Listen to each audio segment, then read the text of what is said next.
Podcasting from Heroes Media Group with real, relevant, and raw opinions. This is the College Sports Hour with your host, Clint McPherson, and co-host, Greg Dixon.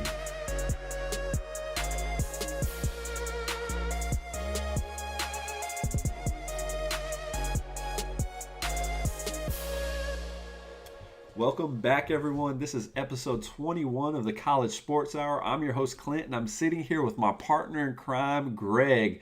What's going on, my brother? What's going on, my man? What's going on, College Sports Hour Nation?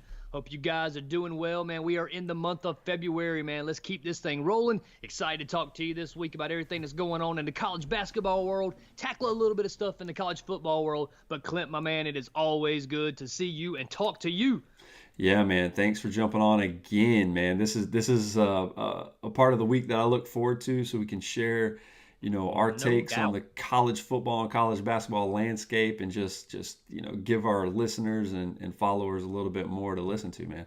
Hey, man, I am excited about being able to get back on here for another week, man. I always look forward to it. It's always a good time, and who doesn't love talking college sports? Oh, without a doubt. So, guys, on today's episode, like Greg said, we'll be talking about some of the nation's best college football programs and the biggest reason they have for optimism heading into the 2019 season, since we touched on some of their biggest struggles walking away from the season.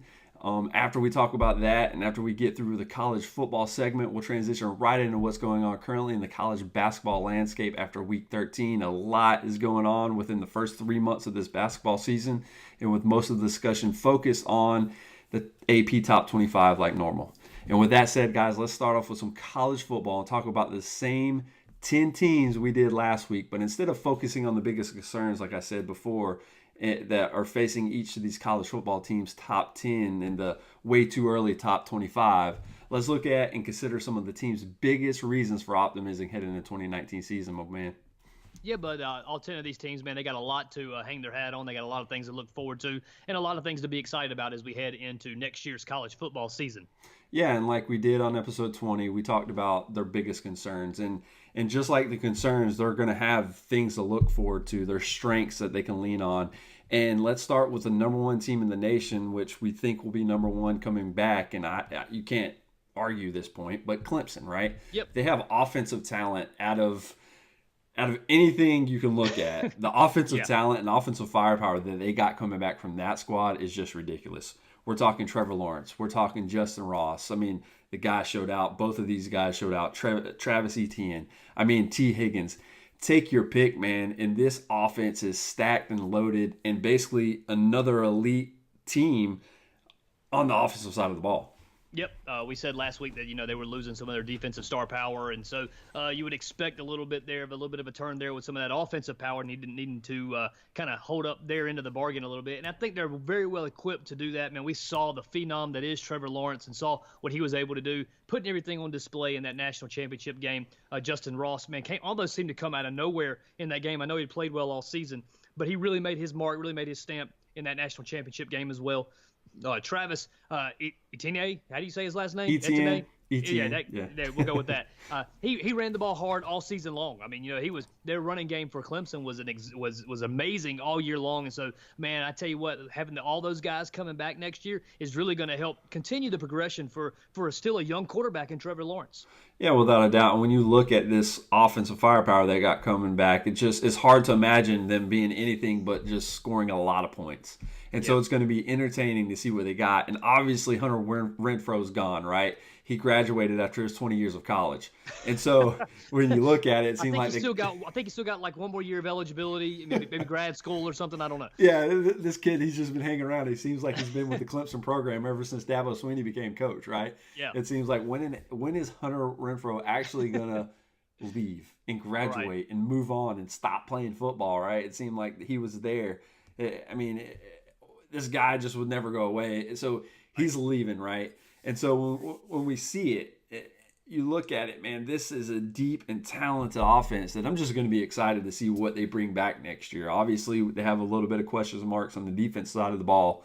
But when you look at it, man, like we said before, it's a plug-and-play team, I believe. Like, they're going to continue to get that offensive firepower. They're going to continue to bring in those defensive recruits and just keep thriving and keep doing what they're doing. I just don't see Clemson falling off anytime soon. Yeah, I think that, as you're looking at it, and there's a lot to be excited about. And if you're a Clemson fan, enjoy the national championship, continue to revel in that. And as you look into next season, for me, as I'm looking at Clemson, the fear though is that they become this year's Alabama, where there is so much firepower there and so much hype around the quarterback and around the offensive weapons that they have, that you make that run all the way to the national championship game and then run into a team that is able to put the defensive screws to you. Yeah, but when you look at it, I think Alabama, I mean, it seemed like, Tua battling some of the injuries he had going on. I don't think he could ever really, even though he did good throughout the year, them hiding, I think, how serious his injury actually was to some degree. I think with the whole story that with a backup QB coming in and showing out like he did for that one game to help them get to the next level, it just seemed like, man, they weren't clicking on all cylinders like we thought that Alabama would do. Right. And so but at the end of the day, I don't see that really being the case, because you have somebody, and as long as Trevor Lawrence stays healthy, and we said that with Tua, as long as he's healthy, it's going to be hard to beat this guy. Right. And him having surgery on his foot, I can't hold that against. I'm not saying, how much did that play in a role of how he started performing towards the end of the season, right? I mean, obviously he was hurt a lot worse than we thought with him having a surgery, even if it's a minor surgery. It's still surgery. It's still surgery, right? You're still going in, getting screws or whatever put in your body. And so that changes the whole outlook. But with that said, man, let's go ahead and move on to number 2, Alabama, and talk about Tua and company, man. Because, again, this is another team. A lot of people, when you look at it, they might not like the hiring of Steve Sarkisian coming back as offensive coordinator or coming back as a coach for Alabama, right? But a lot of Alabama fans seem that way. But given all the returning talent on that side of the ball, is it really going to matter? Because they got Tua. They got QB1 under the helm, and he is legit, right? Right. Well, I mean, here's the thing. I think that on one hand, you can look at bringing back Steve Sarkisian as the offensive coordinator is looking at this guy that he's very well, he's very well versed in what Nick Saban likes to do. He understands that offensive scheme. However, he is coming, and I get that college football is different from pro football, but he's coming from an offensive, from the Atlanta Falcons, where he was the offensive coordinator there, who had firepower all over the board. I mean, they had Matt Ryan back there at the quarterback position. They had Devontae Freeman at the running back position. They had Julio Jones on one side, and then they had Mr. Calvin Ridley on the other side. So, I mean, it's not like he didn't have his fair share of offensive firepower at the pro level and wasn't really able to do anything with it. I mean, they didn't make any noise with him running the show there. And so, I mean, there's a lot of question marks about him and a lot of blame that goes on to him that people are, holding on to there, wondering if he could ever get over the hump. And now he's back with Alabama. What can he do there? But you're right, man. He's got a lot of players and a lot of toys to be able to play with there. I mean, when you look at it, not only is Tua back, you got the top 4 receivers in Jerry Jeudy. You got Devontae Smith. You got Henry Ruggs III. You got Jalen Waddle. I mean, dude, the list goes on. Damian Harris and Josh Jacobs are gone at running back, obviously. But that just means it's Najee Harris's time to step up and shine like we know he can, right? Right. And so with that much skill on offense, it's going to be hard for Sarkisian not to put up points and for them not to like what he's doing. But again, it could be, if he has this amount of talent, again, obviously at the NFL level, you can have a lot of talent and not get things done. But at the college level, I think it's hard to not get things done when you have the company surrounded Tua. I mean, obviously, I don't even think you really got to call a play, right? You just tell them to go do what they did last year and let them do what they do. Draw it up in the dirt. Exactly, and I think Tua can do that, and I think the players around him can do that. You got Najee Harris that's going to show out at running back. I just think when it comes down to it, Alabama is going to be good on offense again. And I think that's, again, one of their optimism points that they can look forward to heading into 2019. Yeah, if you're an Alabama fan, I don't think you got a whole lot to worry about. There's still a lot to be excited going into next year. Yeah, definitely.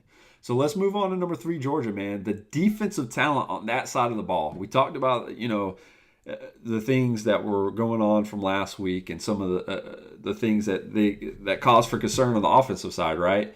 But there are a few key seniors that we can't be surprised if the defense actually improves next season. Sure. I mean, and how crazy is that to sound? Because they were still good. And the defensive talent, when you have a Georgia, when you have a Kirby Smart as your head coach, and you're bringing in these recruiting classes that are competing with Alabama, that are competing with Clemson, and you're still able to pull this amount of talent together. It's just amazing to see, man. Yeah, man, let's not forget that the Georgia Bulldogs were just a few plays away from being able to represent the SEC in the college football playoff. I mean, it's not like that they got obliterated last year, and this team's coming back with a covered bear. Yeah, they got a few key players that are moving on, but you're right, man. That defensive side of the ball is going to be another strong deal. Kirby Smart knows what he's doing. I think he's proven that he knows how to coach, and he knows how to. I think everybody's got the blueprint now, or out there. I got to beat Alabama. I got to beat Alabama. Well, Kirby Smart, he hasn't quite been able to get over the hump, but I mean, for at least 3 quarters, he knows how to really play with them and hold them at bay. Now, if he can just figure out a way to get that defense to hold Alabama at bay for another 15 or 12 minutes, I mean, he's in good shape. Yeah, when you look at this defensive secondary and you see that DeAndre Baker is the only one leaving, and you still got nice anchors around like J.R. Reed and Richard LeCounte. When you look at it, and then meanwhile you have Jordan Davis and Julian Rochester. There are a couple of nice individuals that you can plug on the line, and so Monty Rice. He might be the only sure thing returning at linebacker for Georgia. But when they're in the process of adding the number 2 overall prospect in the 2019 class, and Nolan Smith, I mean, look, it's one of those things again that has been a common theme that we've said over the last few weeks. A lot of these coaches on these high-profile teams are basically implementing these plug-and-play offenses of defenses, and I don't see it being any different with Kirby Smart. Obviously, he's learned from the best, right? Absolutely, and obviously, and definitely on the other side of the ball too. You still got Jake Fromm back there helping to run that offense too. So Georgia's certainly going to make some noise this year. Yeah, and I look forward to seeing if this year could be the year that they actually get over the hump. Let's move on to number 4, Ohio State. Man, again, it's them. The returning defense is going to be something that they can look forward to. Ryan Day's offense was tough for most of the defenses to stop last year, right? But when it comes to Ohio State, they had issues on offense or defense throughout the season. So when you look at it, they're losing their defensive end, which didn't play for much of the season last year, Nick Bosa, and defensive tackle Draymond Jones. But most of the defense is returning for next season. So, like I said, Bosa didn't play much last season anyway, and so we can take him out of the equation. And Chase Young showed a ton of promise in his position. So, man, Ohio State has a good defensive unit coming back, and it's going to be interesting to see what they actually can do. Well, the Ohio State defense is going to need to be the best defense in the nation next year if this team is going to have any kind of hopes of, being any good next year, because on the opposite side of the ball, as we talked about last week, man, their quarterback situation is in disarray right now, especially if Justin Fields can't play. As it stands right now, he's still not able to. And so you got an unproven quarterback that's going to be back there. It'll be interesting to see what he does. So this defense is really going to need to step out. They got a few new defensive coaches there that have come into the mix. That'll be interesting to see how their system gets in there and plugs along and plays along. But, man, we're definitely going to need to see the return of the Ohio State defense here to help make a difference for this team. Yeah, when you look at those defensive coaches, you got Jay Hafley coming from the San Francisco 49ers, and then you got Craig Madison and Al Washington. They're coming over from Michigan. So it's interesting to see that, 2 coaches from a rival squad come over and hopefully make this unit even stronger. I don't know how much that's going to play in a part of it, but when you bring in, obviously you have NFL level talent coaches on your squad anyways. Typically, most of these guys, they'll leave for the NFL, come back to college. It's one of those things they do. But man, the defense should be one of the top defenses in the nation for Ohio State's sake coming back in 2019. So it's going to be interesting to see how that plays out. Absolutely. Let's move on to number 5, Notre Dame. And this was a guy I was big on last year, right? So the return of quarterback Ian Book, it's going to be a huge thing. So he struggled mightily against Clemson in the college football playoff semifinal, right? But that struggle shouldn't overshadow what he did all of 2018, which was when his number was called, he came into play and he showed that he deserved to be QB1. And so it's going to be interesting to see how he bounces back from that college football playoff struggle. Right. Yeah, I mean, he's He certainly got the talent. I think he proved it last year. You're right. He may not have showed out like we wanted to see him play against Clemson, but he still had a really great season. Reminder, he wasn't the starter going into last year, and about the third game into the season, they made the switch there, and then he took the reins, man, and ran with it. Put on a great season there for the Fighting Irish, leading that team on to victory after victory, keeping them undefeated all the way into the college football playoff. This year, he gets a full off season of being being QB number one there, and getting a chance to go through that whole offseason and what that's like in training and preparing and developing chemistry with his players, being able to lead that team the way that he wants to lead. He gets that full offseason to do that, and then go in the next year knowing that he's the guy without really any competition, without anybody really pushing him, having be able to be solidified there as the starter. I think that's going to do a lot for his confidence. I think it's going to do a lot for the team's confidence in him, and I look for big things out of this guy next year. Yeah, and I think having that continuity continue over with their coordinator Chip Long, where they had the whole season together. He's going to have that full off season, like you said. That's going to help him, I think, prepare for even more productive season coming forward in 2019, which is going to be interesting to see. He also has his wide receiver Chase Claypool coming back, his tight end Cole Kmet, I guess that's how you say it, and others at his disposal, but playing behind an offensive line that returns 3 starters. So when it comes down to it, they're going to have to replace their standout center, Sam Metzfer, and that's going to be hard to do. Anytime you have to replace a center with a veteran quarterback, it's still a scary situation. So it's going to be interesting to keep our eye on that and seeing what they can do, because obviously through experience, through the last several years, it seems like an eternity. Florida State not having a solidified offensive line has killed us. Right. And you don't want to see that. And I feel their pain. When I look at teams and I'm from the outside looking in, and I'm just like, when they talk about the offensive line, I start shaking my head because I'm like, please. That's where you don't want to get – that's what you don't want to get wrong, right? The offensive line, if anything. Because you have to have them protect your playmakers. And as we see, man, games are won or lost in the trenches there. And so you got to have that. And that center is extremely important, too, because not only is that, he's snapping the ball, obviously, to the quarterback, but a lot of times the center's the one who's calling out assignments there on the defensive line. And so, you need some great communication there with your center. Yeah, definitely, without a doubt. Let's move on to number 6, Oklahoma. So this guy, he had the reins at one time for Alabama. Yep. Okay. Tua comes in, he loses that. And then he comes in and does what he did last year and got him out of a bind. But Jalen Hurts is finally going to get his opportunity to take charge again in an offense, in this Oklahoma offense. He just transferred. He's a transfer QB coming in from Alabama who had, obviously some great seasons. Tua takes over. And he's going to be surrounded by 3 preseason All-Americans and wide receiver CeeDee Lamb, tight end Grant Calcaterra, and center Creed Humphrey, which is going to be huge and is going to help him, I believe, be that leader that he needs to be to run this Oklahoma offense.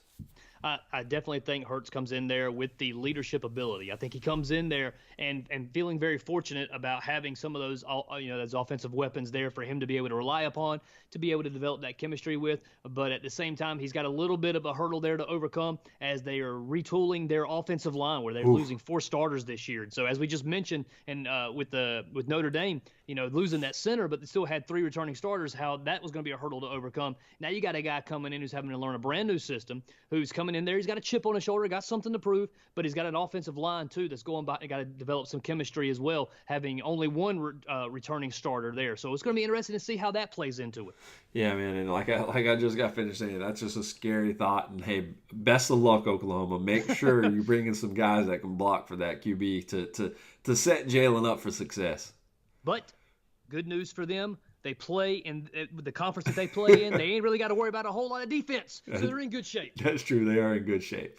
So let's move on to number 7, Florida. And so the thing for optimism for them is the progress that they're making on the offensive side of the ball, which is a huge improvement over the last few years. Right. Seeing the amount of improvement they made over the course of this year, because again, this year, the beginning of the year started off similar to the rest, and I remember saying, like, this is the same Florida offense, right? They can't get anything going. Frank's doing the same thing, and then Mm-hmm. he gets benched, and then it just changes. So by the time the 2018 season ended, man, the Gators looked like they had a legitimate offense for the first time, and I can't tell you when. So, and they made improvements basically in every category, especially at quarterback. And like I said, Felipe Franks, he played like a different individual, especially when he saw his, I would say, life flash before his eyes when his job got yanked from him briefly, right? Well, I mean, here's a guy that, and not just him, but an entire team that had to have a huge culture shift going on there. Because I mean, when Dan Mullen shows up, man, this team's in disarray. This team isn't really, and when he shows up, there isn't a whole lot of expectations. And when was the last time you really said that for a Florida team that is high on the recruiting classes and it should be a destination place for players to go and play. But Dan Mullen comes in there, he changes the culture, and so now as you're coming into this season, you're expecting a lot. Felipe Franks is going to come in there probably as the QB1 on paper to begin the season off with, but he's going to face some competition there with Emory Jones for that starting job, and we're going to see what happens there. But there is a lot to kind of look at and hang your head on, man. They had some momentum coming off of that Chick-fil-A Bowl game win against Michigan, and so, man, as they roll into this next season, we're going to have to really hang our hats and see what this Florida team can do. Yeah, it's going to be interesting to see how this quarterback competition faces out, because obviously we're talking about how Felipe Franks closed the year very strong, looked like a different quarterback. But then you have Emory Jones that was right there, and took the spot away from him for a second, right? So when you look at it, it's like, how legitimate is this competition going to be? Is Emory Jones going to be how short is Felipe Franks' leash is really how we should phrase it, right? So obviously we saw how Felipe Franks can be, Jekyll and Hyde. He can be bad, and then we saw how hot he can get. So can he stay hot? That's the question. Right. And how long will Dan Mullen, if things start going bad, hang with him, especially after year one, right? Well, I mean, you're in there and you got a lot. I think you still, if you're Dan Mullen, you got the team ahead of schedule a little bit, but you're still you're not satisfied. You still got a lot to prove, and so I'm thinking in the back of my mind, it's good for Franks to have Emory Jones there to push him to be his best, and for Franks to know that at a moment's notice, man, you stumble a little bit here, there's a guy that's chomping at the bit to take your job. No doubt. So let's close with these final three teams when we're talking about number 8 Texas, number 9 Texas A&M, and number 10 LSU, which is ironic because when we talk about number 8 Texas, right? They have a star at quarterback. Okay, yep. I mean, I got it.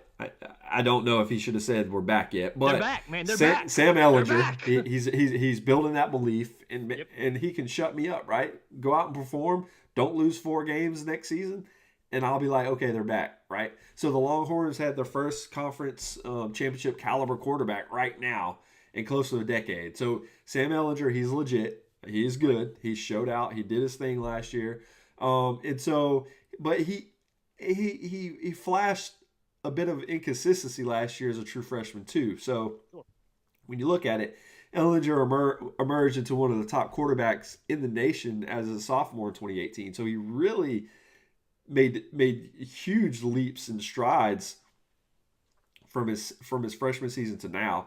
And so it's going to be interesting to see how this holds up for them going forward.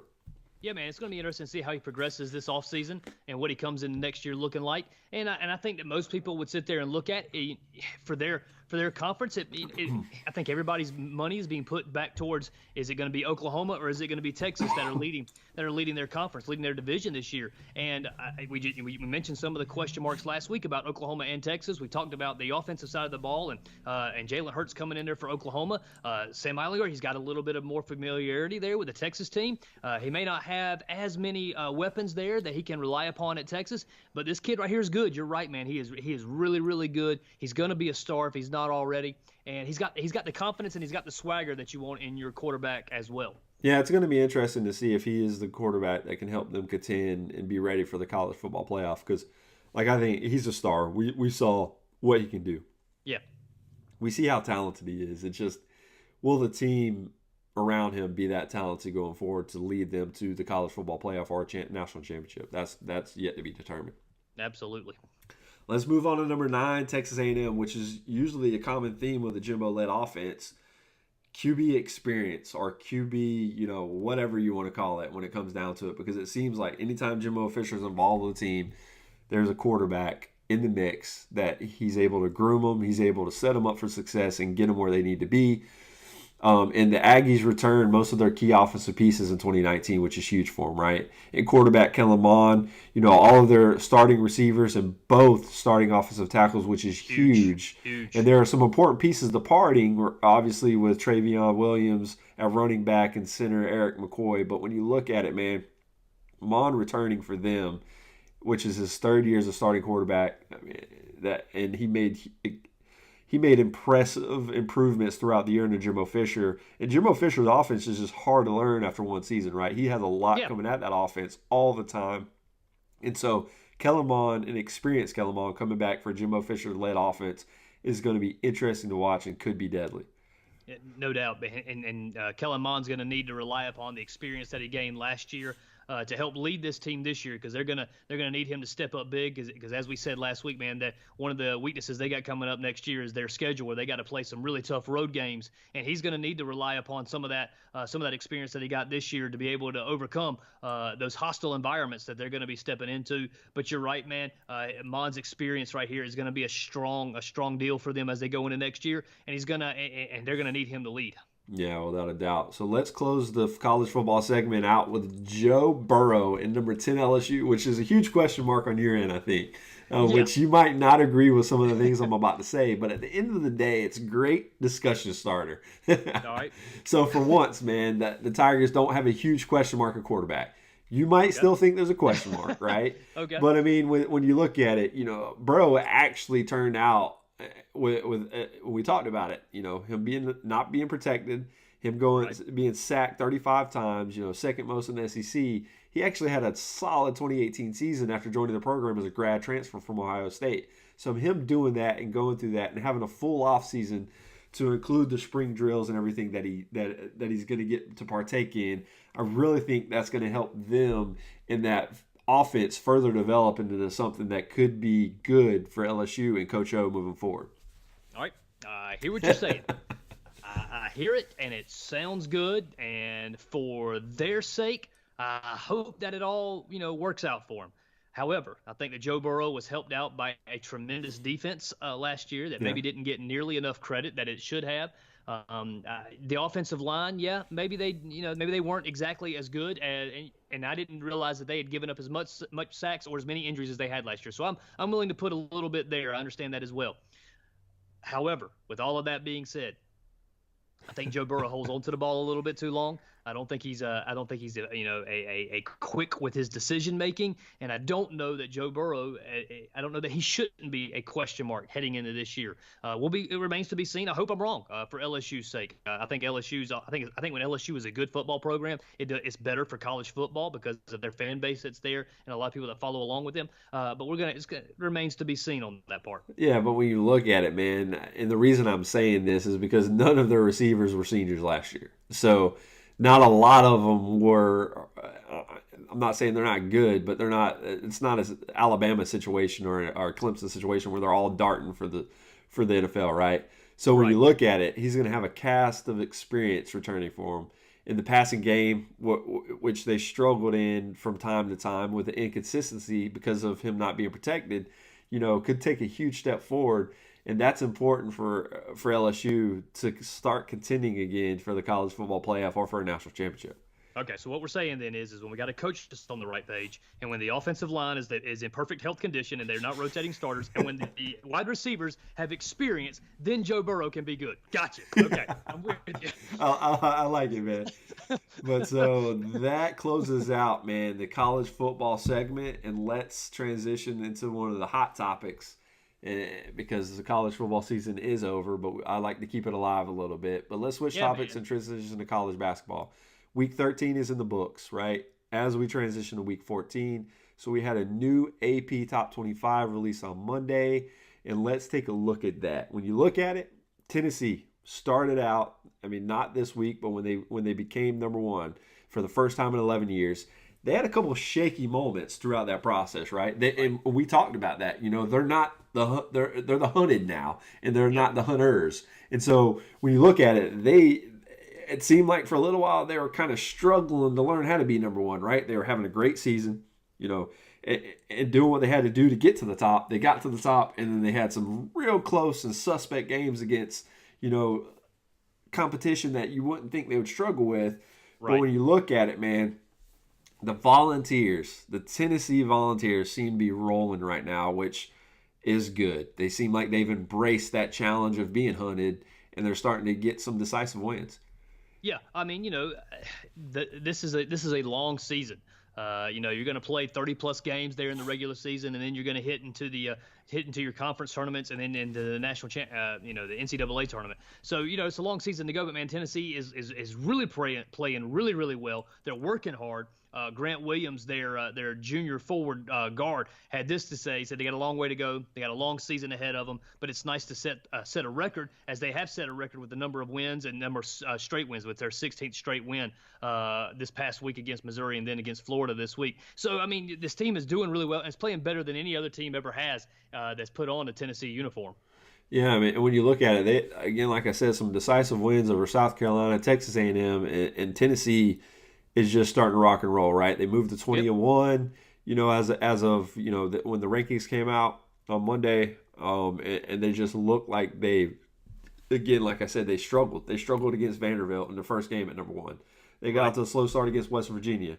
The Vols come back and stomp South Carolina, the South Carolina Gamecocks, and beat the Aggies by a combined 39 points. And so you can't. It seemed like to break that century-old school record with their 16th win, like you mentioned.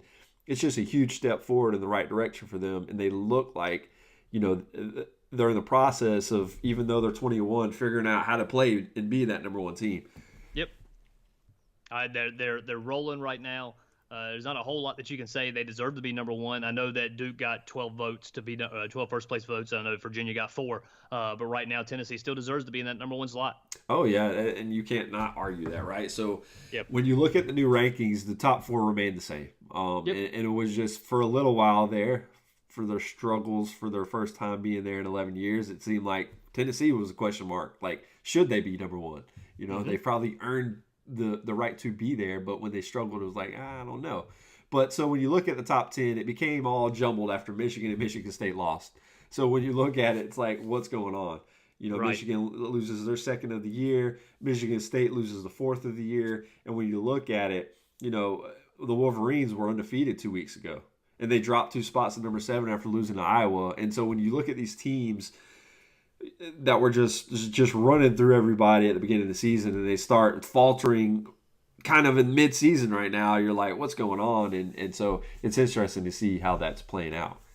Well, you got a Michigan team that's still really good, and we said I think we even made the comment last week, had they peaked too soon when they were dominating in the early parts of the season, and now when it kind of gets into the to the long drawn out part of it, are they beginning to lose focus a little bit? So it's going to be interesting to see if this Wolverine team can bounce back. But man, Michigan State, man, they're finding themselves in a tough spot now after they learned last week that their guard Joshua Langford would not return this season because of a knee injury. Huge blow to them, huge blow to the rest of their season and to their dreams of being national champions this year. Yeah, man, that hurts. Out of all the news that came out, that is definitely like soul crushing for that Michigan State Spartan team. Absolutely. Let's talk about number 5 Kentucky. They moved up. Number 6 Nevada, and number 8 North Carolina moved up due to the Wolverines and Michigan State's struggles, and so it helps them move up and take their position and solidify a top 10 spot.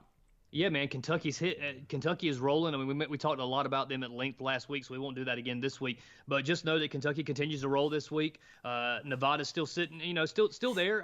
Not play. They're like Gonzaga. They're not playing anybody, and they're not going to play anybody until the NCAA tournament. At this point, there's nobody left for them to play. There's not real competition in their conferences. And then you got North Carolina, man, who is just had a big win against Louisville this week. A little bit of a revenge game from where Louisville dominated them in Chapel Hill a couple weeks ago. But they come back and take care of business against Louisville and dominate that one by 10 there at the final buzzer, man. So, man, the Tar Heels are starting to pick up some steam as well. Without a doubt. But there's this talking about a North Carolina team. We got to mention this game.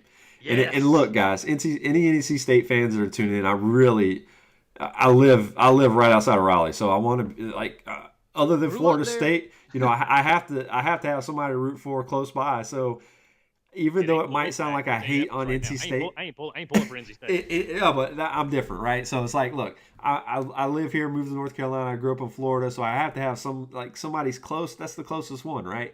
And so when I look at it, it's like I want to root for NC State, but then there's just that something holding me back, and then I'm really not trying to be a hater. I don't want NC State fans to think I'm a hater, but it's just a fun poke, right? Because I grew up ACC guy.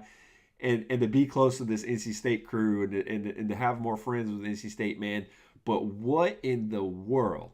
Explain to me what they've done so far this year. We talked about them looking legit, talking about them being legit. Yep. But, man, not only did they have a pair of losses this past week to get bounced out of the top 25, but we have to talk about the epically bad shooting performance that North Carolina State had. They were number 23. Yep. In the poll. And what they did against Virginia Tech, that loss, falling flat on your face on national TV. What in the world? 24 points? Are you kidding me? That wasn't the halftime score, folks. That was the final score for the Wolfpack. Talk about the tale of two games, though, because they had come out of playing Virginia and losing in overtime to an amazingly good Virginia team, right? I mean, it's not like they're Virginia some scrub, man. NC State plays them close, man, plays them tight, and loses in overtime. All right, man. Get some momentum out of that game, all right? Coming into, and now you're playing against another quality opponent in Virginia Tech. But it's not like Virginia Tech, man, was just balling out all over the place. Virginia Tech didn't have a great game either. They only scored, 47 points? 47, 44. 47 points. I mean, so it's not like that they were just throwing it down all over the place. And then the ticker comes across the thing, and I see the score's 47-24, and I'm like, oh my gosh, NC State's getting blown out at the half. No, that was the final score. There was no more game left to play. There was no minutes left on the clock. 24 points. Are you kidding me? And the crazy thing about it is NC State currently has one of the ACC's top offenses. And so I can see them, playing a good game against Virginia, which has a good defense, and Virginia slowing them down and pulling that game off. And I can see it being emotional and draining. But 24 points. And then the other team only scores 47 or something like that. It's like, are you kidding me right now? I mean, that was the worst output by an ACC team since the shot clock began in the 1985-86 season, man. The Wolfpack made nine shots, and that is not me just saying that. They made 9 shots, and they shot 16.7%, the lowest in the history of a league founded in 1953. Are you kidding me? That is not a record you want to have under your belt. Congratulations to 2018, 2019 NC State Wolfpack. You now hold a record. And you know what's crazy about this? On Tuesday night, NC State plays the Tar Heels, right? Yeah. Watch NC State wins this game. I'm just saying. No, exactly. I mean, because I could be wrong, but it would not surprise me to see the Wolfpack beat Carolina on Tuesday night. No, and I totally see that, and I can totally agree with you. But when you look at it, I do not think you'll ever see. I mean, again, this is the first time since the league was founded in 1953. Yep. You're not going to see an NC State team play this bad ever again. I'm just saying, and the amount of talent they have on that sideline. Right? What? Yeah. The coach, and with the coach that they have too, man, who's extremely talented and a great X's and O's coach, man, he knows what he's doing. Yeah, this right here is just, you just have to laugh. I mean, even if you're a Wolfpack fan, you got to laugh at this to keep from crying. Exactly. So let's move on a little bit and talk about Mississippi State. They were one of the only other teams to drop from the poll. Obviously, they fell from 22, so not a good. If you're in a 23 spot last week, was not good after you lost to Alabama. But let's talk a little bit about the Bearcats. They're on the rise right now. The Cincinnati Bearcats, they have been on a roll lately. And it's a team we have to get a shout out to. They're stretching their winning streak to 7 games, which is legitimate, not something you can overlook. And they beat SMU with a 73-68 victory on Saturday, which was huge for the Cincinnati Bearcat team. Yeah, man, it's the first time they've got back into the rankings since the 2017-2018 season when they ended the year ranked at number 6. So I mean, that's a huge thing for them, and that program seems to be turning things around and moving in the right direction this year. Yeah, and they got some road games coming up against Memphis and Houston, so that's something we can look out for this week to see if that team can continue to roll and continue to climb up in the poll. Yep. Let's take a look at Iowa. They're the only other team to move into the poll. They re-entered at number 20 after beating Michigan, which is a good Michigan team, just seeming to finally find they're actually slipping a little bit with their 2 recent losses. Well, I mean, Iowa's one of those teams that seems to play peekaboo with the top 25. They're here one week and then they're gone the next. It's a little bit of where's Waldo or where in the world is Carmen Sandiego. So we're starting to try to figure out a little bit of who this Iowa team is. Hopefully they can start stringing some wins together after an impressive win against Michigan, and we'll continue to see how they roll. Without further ado, let's talk about a little bit of the rising and falling. We can't forget Wisconsin, a team we've picked on from time to time, but they're the week's biggest climber in the poll. They jumped 5 spots to number 19 after beating Maryland and Nebraska, which 2 quality wins for that program. You got number 17 Iowa State, number 22 Florida State. Thank goodness, climbing back up. They each moved up 3 spots. So really the biggest drop outside of NC State was Buffalo, and this was a Buffalo squad that surprised us at the beginning of the year, but man. They dropped 5 spots on number 23 after losing to Bowling Green on Friday, and it just seems like one of those teams that are just right now just can't get it together. Bowling who? There you go. Bowling who? Oh man, I tell you, you don't know what to say about some of these teams. I mean, man, that Buffalo team, man, I had a lot of high hopes for them, and they've got a solid program there. I mean, it's not like that they're a bunch of scrubs out there, man. They know how to play ball. They know what they're doing, and maybe this is just one of those anomalies, man. But that's a tough loss to Bowling Green. Yeah, definitely. So let's take a look at the latest power rankings, man, from ESPN. When you look at it, for the most part, the clear group of 6 teams at the top, there's not one. It seems like there's this and then everyone else, and it just seems like what's going on, right? Right. And there has been a clear group until recently. Then you have Michigan, you have Michigan State slipping, you got Kentucky, North Carolina hitting the stride now, and so everybody's sitting there shuffling. So it looks like it's going to be a good, 2 groups of 4 at the top, but everybody else, it just seems like it's just there. And so when you look at it, you do have your Michigan, your Michigan squad that's reeling right now. You do have your Duke that's being consistent. Your Tennessee that's being just hitting their stride now. Even more than before to take that spot and then figuring this all out. So it's just interesting, man. When you look at the power rankings, it's hard to figure out because there's so much open space, like from the top 6 down, right?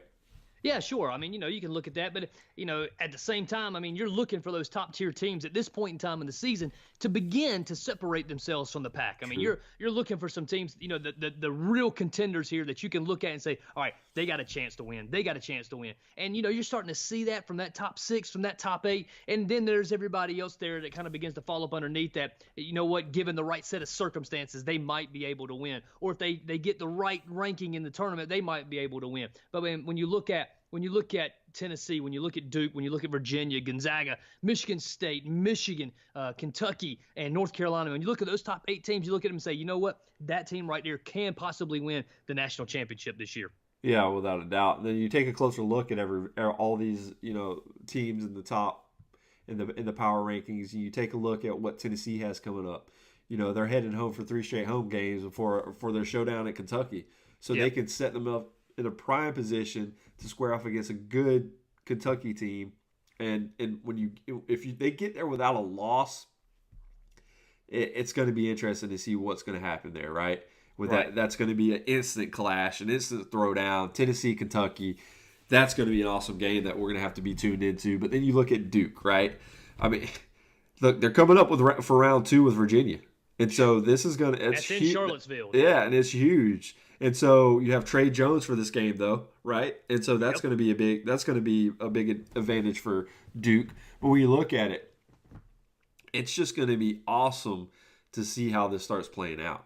And can I just tell you real quick, I'm just going to put this out there for all of College Sports Hour Nation to hear. The fact that Trey Jones is not being considered for the National Defensive Player of the Year right now is absolutely ridiculous. Show me a better on-the-ball defender in the guard position than this cat right here, man. Take a look at the game that they played on Saturday against St. John's. Man, he completely shut down their star guard and Shamori Pons. Man, he didn't have a chance against Trey Jones in this game. Yeah, I mean, he held 11 points on 11 shots, 5 turnovers. I mean, Trey Jones was locked down. I mean, it was a blanket on this kid, right? And they ran St. John's out the building, basically. Yeah, I mean, absolutely. Geez. And so you got Virginia sitting there, Tony Bennett's team. They're getting a full week to rest before they host Duke. How did that happen, by the way? It's like, Hold man, on. yeah. How did they get a full week to rest up and look and watch film and just practice? I'm talking about practice before they play Duke this week. Yeah, but then you look at it. They don't got a good sled. They do get however they set that up, I don't know, but they got Duke, and then a couple days later, 2 days later, they got North Carolina. So that's not going to be friendly. We're softening them up for Carolina for the next right. 2 days. Exactly. God, yeah, it couldn't have gone worse.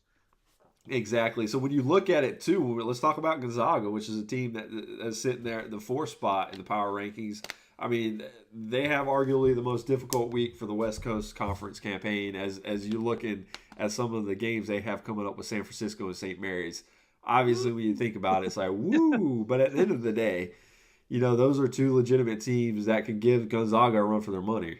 Right. Sure. Yeah, you're right. They absolutely can. We'll see what happens there. Sitting at number 5 is Michigan State.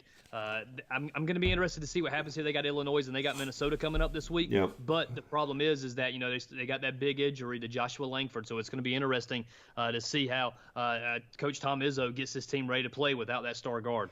Yeah, it's definitely going to be interesting to see. And it's going to be interesting to see if Michigan's sputtering offense can finally catch up with what's going on, right? Because their defense seems to be doing what they need to do. It's just the offense is not scoring enough points to actually help them out. This team right here has really got to start turning things around and get back on track here. A team that doesn't have to get back on track right now is the Kentucky Wildcats. We mentioned them several weeks ago as a team. We were wondering where in the world they are. They're here.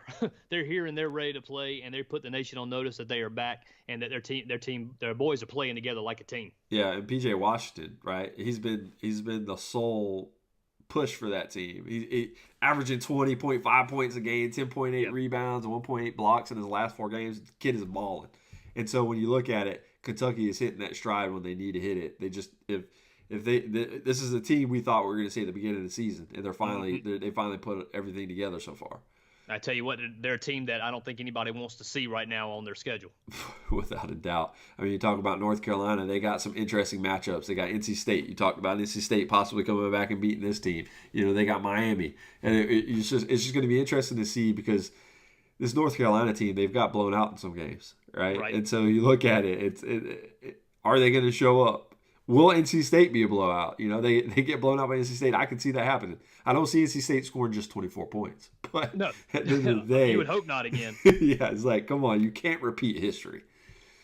This Carolina team, man, they've shot 40% or better from 3-point range in 6 of their 8 ACC games and are shooting 38.6% from beyond the arc in ACC play right now, man. So this team right here, a little bit of a different Carolina team than we've seen in years past. Most of the time they are down low playing with the big men, making those 2-pointers. But, man, right now they figured out a way to start launching from beyond the arc and start making them. Yeah, not much, a team we haven't talked much about this year. We haven't mentioned them, right? But a team that we still have a question mark for is Nevada. The Wolfpack, obviously, they're sitting at number 9 in the power rankings. They got Colorado State and New Mexico coming up. But, I mean, Caleb Martin is starting to find his outside shot for that team. I mean, he went 1 for 7 from 3-point range in a loss to New Mexico, and then he had a 3-game stretch in which he shot 9 for 37. But now, during that span Martin has made 15 of 30 three-pointers to range and route to an averaging about almost 25 points a game, which is pretty big for that team.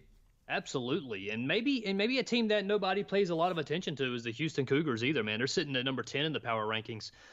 They got just 1 loss on their record so far, but they do start a really, really tough stretch this year for them. They got to go to UCF on Thursday, and then they got to play Cincinnati on Sunday. So we're going to be interested to see how this team responds this week to some tough competition, and we'll see what happens for them. And a team we can't forget to talk about, obviously sitting at number 11 in the power rankings, is the Kansas Jayhawks. Right? They got Kansas State, not gonna be an easy game for them. Oklahoma State, and so when you look at it, we got a pretty good idea of what Kansas will look like moving forward. If Marcus Garrett is out for any more time, Yeah. But at the end of the day, the Jayhawks, they took 33 pointers on Saturday against Texas Tech. Most attempts they took in all season. So it seems like they're going to be really reliant on the 3-point shot. So when you look at it, as long as Dedrick Lawson gets consistent touches down low, I think that they're going to have to do that and force and let this kid ball out, because Dedrick Lawson is a baller. He is. And I think Bill Self will figure this out. And Dedrick Lawson is going to have to be the guy, especially with Azubuike, being gone for the season for them. I just like how you say Azubuike. It's like Azubuike. It just rolls off the tongue. So we talked about NC State, but we have to talk about a little bit about the team that actually kept this team from, will actually help this team, this NC State Wolfpack team, like get the historic record, right? Right. It's like Yeah. the Virginia Tech Hokies looking good, sitting on 18-3 in the season. They got Louisville this week. They got Clemson. So obviously they played Louisville last night. And when you look at it, man, the Hokies have a dreadful stretch against North Carolina and Virginia, where they only scored 184 points on 134 possessions. So they just looked horrible in the course of those two games. But man, sitting at 18-3, they're in a pretty good position coming out of the ACC. They're a legitimate team. Yeah, man. They obviously they've got some talent. Obviously they got some skill, and so we're going to see what happens there with them. It's going to be interesting to see how Virginia Tech fares without Justin Robinson, who's out indefinitely with a foot injury. So as we're starting to see, man, it's a lot of these teams got some injuries that they've got to overcome. Duke had it with Trey Jones earlier this year. We mentioned Michigan State and Joshua Langford being gone for the year. We've talked about Azubuike being gone for Kansas for this year. So a lot of these teams are, as the season progresses on, they've got some injuries they've got to overcome. And Virginia Tech's definitely going to have to watch and see how that happens, and this week will be a big test for them. Yeah, without a doubt. Let's move on to talking about Marquette a little bit. Marquette, the Golden Eagles, looking good. I mean, this has been a team that at the beginning of the season we were trying to place our finger on, but they got some tough competition in St. John's and Villanova coming up, right? And so when you look at it, this week is going to be a huge week for them to move up in the Big East rankings, the Big East standings. It's going to help them out, especially if they can get by a good St. John's and a good Villanova team. Yeah, man, both St. John's and Villanova have been ranked at different points in times during this year, so neither one of these games are going to be cakewalk games. Without a doubt. Let's take a look at Purdue real quick. Their only game this week is against Nebraska. They need another comeback win on Sunday, but it seems like this team is starting to rattle off these comeback wins, right? After starting the season with rattling off 7 straight wins following a 9-6 start to the season, which is huge for this team to get those comeback wins and to win these 7 straight. It's huge for them. Yep. So we're going to, Purdue's definitely a good team, and they've got some tough games coming up, but another team that's got some tough games coming up is Louisville. We mentioned earlier they got Virginia Tech and Florida State this week. So it's going to be interesting to see what happens there. The Cardinals team, and they're really, really good. They weren't expected to be this good. They're kind of a little bit of a surprise team as they've showed up. And the Cardinals will have to get Jordan Noir and Stephen Enoch going in for this week, man. They've been struggling a little bit. They definitely struggled Saturday against the Tar Heels, but we'll have to see what happens with them. They've actually had a brutal stretch lately, man. They come off their 10-point home loss to North Carolina after winning big against them, a few weeks ago, and then they go off. They're going to have Virginia Tech, like you said, in Florida State, dude. That's a tough road to haul for this Louisville team. But at the end of the day, they're 16-6. They're sitting in the top 25. They're sitting in the top 15 in the power rankings, and they're solidified, and rightfully so. True story. Sitting at number 16, you got Iowa State. This week they've got Oklahoma coming up, and then they've also got TCU happening this week. They got a guy by the name of Cameron Lard, man. He's starting to come alive for him. He missed the start of the season with a suspension and then suffering an ankle injury in early January, but now he's been more of a factor in the last week. He had 11 points and 21 minutes off the bench on Saturday, and got 14 points in 25 minutes against West Virginia and Ole Miss. So he's starting to look really, really good as it happens for them kind of coming into the long stretch of this season. And when I think about Iowa State, I'm sitting here thinking about the Purdy Party, right? The Cameron Lard Party doesn't sound as good as the Purdy Party, and I know they're two different sports, but Lordy Lord. There you go. So let's transition over to, man, let's talk about what's real, what's true, what's false, and what we have missed, or what individuals that are from the outside looking in have missed over the first 3 seasons, or the first 3 months of the season. Absolutely, man. Sounds pretty good. Well, one of the things that everybody's missing is that, man, Kansas, their Big 12 title streak might be coming to an end. Oof. Or not. It was still a lot of ball left to be played, but, man, there's some teams that are nipping at the heels. Baylor, Iowa State, Kansas State, and Texas Tech. They're all going to be in the mix there. Kansas is still sitting at the top of the heat pile, but I'm just telling you, man, Azubuike being out for the year, and now Silvio De Sousa, who's been ruled ineligible by because of the FBI charges and bribery and stuff like that that's been going on. So that's 2 big losses for them. So it's going to be interesting to see what happens. But man, Dedrick Lawson is playing his tail off for the Kansas Jayhawks this year. Yeah, and then you look at them losing Marcus Garrett as well. Obviously, he was only contributing 7.2 points per game, but him going out with ankle injury does not add any form of stability to that team. Dedrick Lawson is definitely going to have to carry this team. He's out here balling. He's putting up 25 points in games, 10 rebounds, 2 blocks. He's just dominant right now. He is. And they're going to need to rely on this guy. They're just going to have to really lean on him to really get them over that this hurdle. We're going to see how good he really is. Yeah. So and let's talk about this. If we thought that Pac-12 football was bad, and it was. Just look at what's going on in the league right now in basketball. The conference sent 3 teams to the NCAA tournament last year, and with a month to go in this season right now, It does not have any guaranteed invites right now beyond the automatic berth, whoever wins their conference championship. Yep.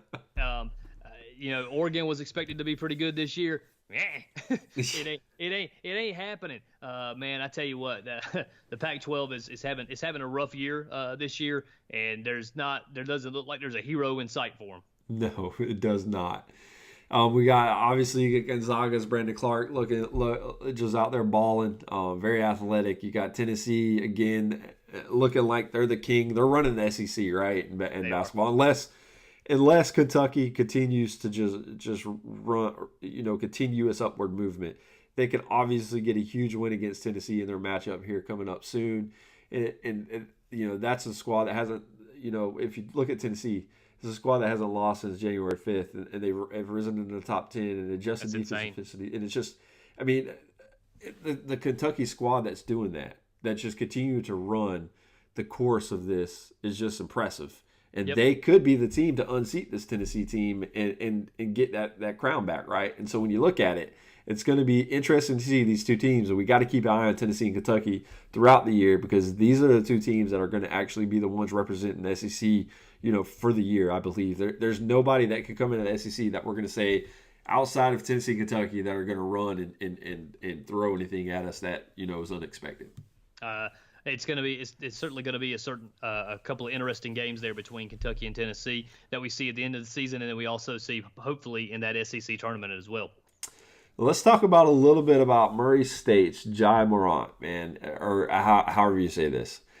This kid, he's making a push. He's going viral with his dunks, his passes, and his layups. And this kid is no slouch, right? Right. And if Murray State goes on to win the Ohio Valley Conference tournament, look, this kid is a baller, and it seems like the more the season goes, the more this kid impresses. And they're also talking about him moving up into the top 10, if not into the top 3, as far as one of the people right behind Zion going. Replacing the Barrett, replacing the Reddish. This kid is special. Yeah. But again, he's not playing on Duke, right? When you got somebody that you're just like, hey, Zion, Google him, whatever. Right. But he's the viral, he's the Instagram phenom. But Jay, he has it. He's a good player. The kid's really, really good, and if you haven't seen him play yet, if you haven't seen any of his stuff, man, make sure you go out there, YouTube his stuff, man, because it is absolutely ridiculous what this kid's able to do.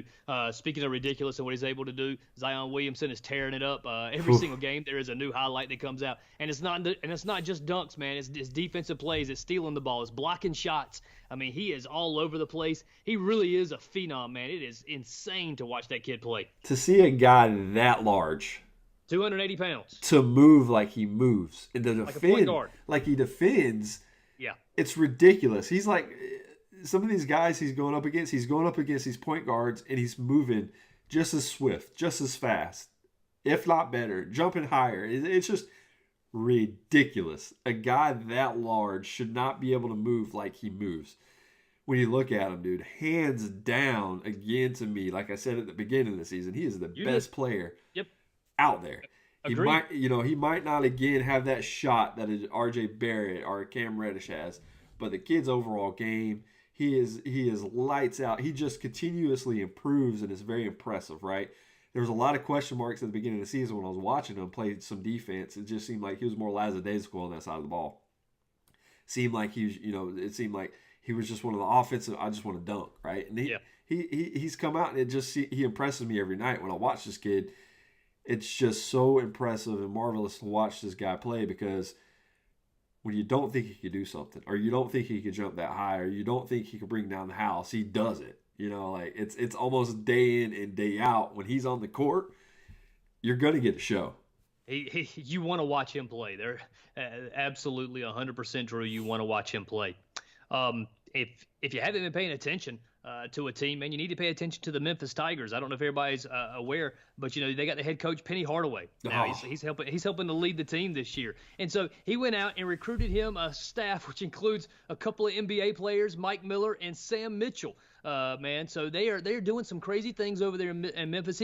Penny Hardaway, when he took the job, man, he said that they were going to turn things around. They were going to start getting recruiting classes there that they were missing there with the Memphis Tigers, and he is beginning to deliver on his word. He's already signed a top 10 recruiting class that's anchored by a guy by the name of James Wiseman, the number 1 recruit in the country for next year. So it's going to be interesting to see what happens to reviving this program. But it's interesting to watch, that's for sure. Who wouldn't want to play for Penny Hardaway, though? I mean, look. Yeah.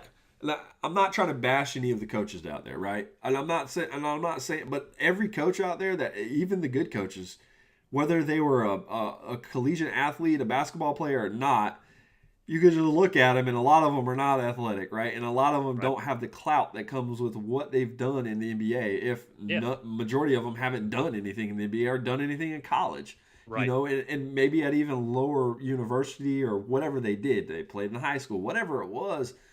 But dude, when you have Penny Hardaway, just an electric player when he was in the NBA, jeez, when he was teamed up with Shaq, when he was doing, I'm playing basketball without a basketball, those commercials. I mean, has a little Penny. Hey man, Penny. What's up, man? His little guy.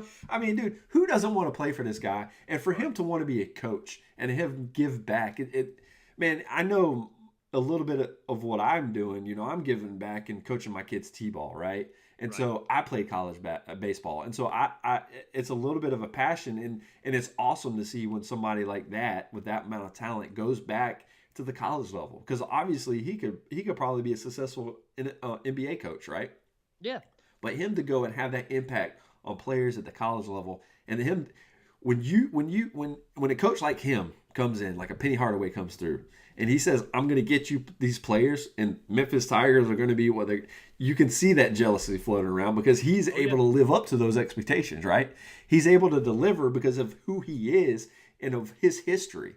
And so that's what's cool about this. I just see, again, they're talking about the jealousy and all the coaches are doing this and that, him bringing in former NBA players. Hey, don't hate him. Don't hate the player, hate the game, because he's able to do that, right? He brought it. You know what I'm saying? You're able to do that. I mean, he's not breaking any rules by doing what he's doing. Hey, he's a smart guy. Don't think I wouldn't surround myself with collegiate athletes if I'm going to coach at the college level that I played with, right? I mean, it only makes sense. Well, I mean, it's not like he went out and got, these guys who had no talent. I mean, he went out and got Mike Miller to be an assistant coach. Yeah. Mike Miller is one of the greatest three-point shooters. He's not the greatest, but he's one of the best three-point shooters that the NBA ever saw. So you get out there and got a guy that can teach how to stroke it, how to get yourself open off of screens on the baseline. And then you got Sam Mitchell, man, who is a straight-nosed, get up in your face defender on the ball, man. So they've got some guys there that can help teach and help mold these guys and help them get to where they want to be, which is the NBA. Yeah, and when you look at it, man, him getting that number 1 recruit in the country, that's huge for that team, because that's showing you not only is he surrounding himself with some good coaches, but he's starting to get the players that will help Memphis get where they need to get. And he said it's just a matter of time, man. It's not a matter of when it's going to happen. It's just a matter, it's like how it's going to happen, because he's going to do it. It's like it's going to happen, and we're seeing that right now. Mm-hmm. And then the jealousy that's coming out, it just makes me laugh every time. I'm like, are we really? This is what ESPN's talking about right now. I mean, I got it. It's what we're reporting on because coaches are complaining about this. I think as long as he's doing everything by the book and ethically, I'm for it. Surround yourself by anybody you want to. Bring in Michael Jordan, whatever you got to do to get the Memphis Tigers playing ball like they can play, right? And so he's doing that's what Carolina does. They bring in Michael Jordan on some of this stuff too, man. So let's not get carried away. Oh, exactly. I mean, who you got Roy Williams, right? But then if you could bring on the best player that a lot of people think that ever played the game, having him on not only on your jersey, but actually being able to visit the locker room. I mean, that's huge, right? And help with recruits or whatever it is. I mean, that's huge. So let's move. Say that I disagree. Exactly. So let's close this portion out, man, and talk about a little about the Big Ten. And that's we're gonna have to close on this one because when you look at the Big Ten, they might not have a great team, but it has a bunch of good ones, right? And so when you look at it, it's funny. Because they could send up to 10 teams to the NCAA tournament. They might can send up to 10 teams, and nobody really believes that any of them are going to win the tournament. Agreed. I just wanted to hear your take on that. Because, again, they don't have a great team that stands out. They can make a run. They could get – I could see them getting to, anybody can get hot. Right, exactly. But at the end of the day, let's be real. There's only a handful of, 6 to 8 teams that probably have this thing to where we're going to be like – Maybe Michigan, maybe Michigan State's in there. I get it, but no, I don't think so. 10 teams, and I don't think that they're going to get 10 teams because you're going to get some. You're still going to have some of these teams that make these ridiculous runs with their automatic bids and stuff like that. It's going to get in there. You're going to have these upsets that's going to debunk some of these the lower end Big Ten teams. Yeah, without a doubt. All right, brother. Yeah. Hey, another night, another episode in the books. I appreciate your time, and it was great for you jumping on, my man. Yeah, man, this was fun. I enjoyed it. Let's do it again next week. No doubt. So, guys, thank you so much for listening to episode 21 of the College Sports Hour. Make sure to check out and subscribe to the College Sports Hour on Radio Public or iTunes. Our podcast can be found on our platforms such as Spotify, Google Play Music, TuneIn Radio, and heroesmediagroup.com. Make sure to like and follow us on Facebook. And like always, guys, and I can't stress this enough, we always, and without a shadow of doubt, want to give a special shout out to our family and friends, to include all of our listeners, our followers and subscribers, because it means the world to us. Thanks for continuing to support what we do. And don't forget, guys, join us next week for another episode of the College Sports Hour.